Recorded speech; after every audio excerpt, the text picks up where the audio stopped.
Hi, hello, வணக்கம். ஒரு நல்ல விஷயம். அன்னதானத்தினுடைய புண்ணியம் என்னவென்றால், ஒரு ஊரிலே நிறைய கோட்டீஸ்வரர்கள் இருக்கின்றார்கள். அவர்களுக்கு எத்தனை கோடிகள் இருக்கின்றனவோ அத்தனை கொடிகள் மாடி மேலே பறக்க விடுவார்கள்.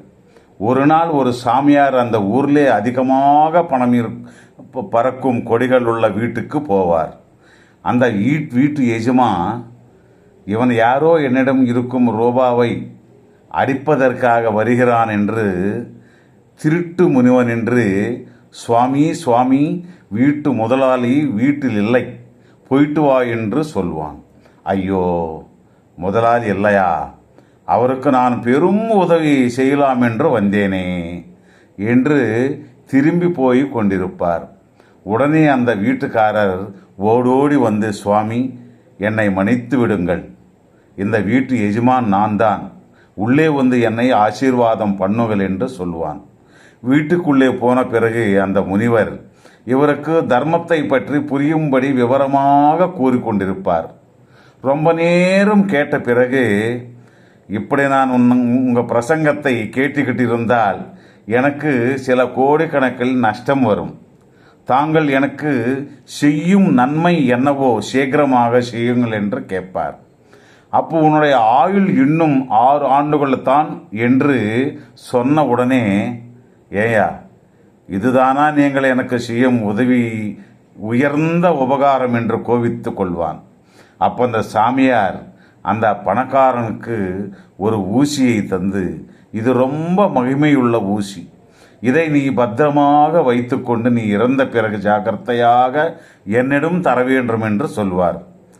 அதை கேட்ட உடனே மிகவும் கோபம் வந்து, ஏயா, நான் இறந்த பிறகு இது எப்படி என் கூட வரும், உனக்கு எப்படி தர முடியும் என்று சத்தமாக கத்துவான்.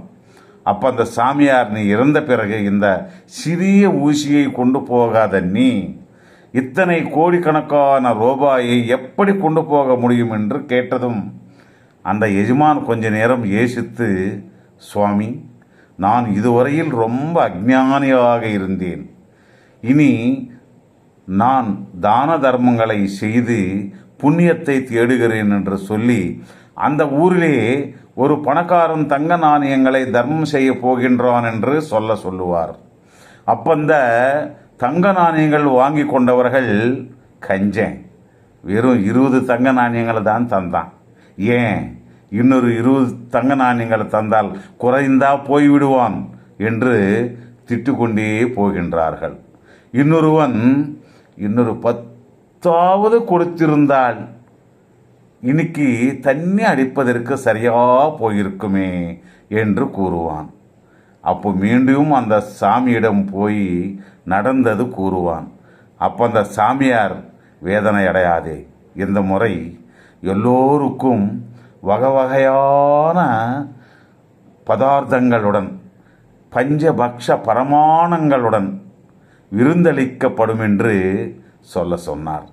அனைவரும் வந்து விருந்தை சாப்பிட்டு, ஆஹா, அன்னதான பிரபுவே வாழ்க என்ற கோஷங்கள் போட்டு, எப்படிப்பட்ட சாப்பாடு எங்கள் வாழ்க்கையிலேயே சாப்பிடவில்லை என்று அவரை பல்லாண்டு எந்த நோய் நொற்றும் இல்லாமல் வாழ வேண்டும் என்று வாழ்த்தினார்கள்.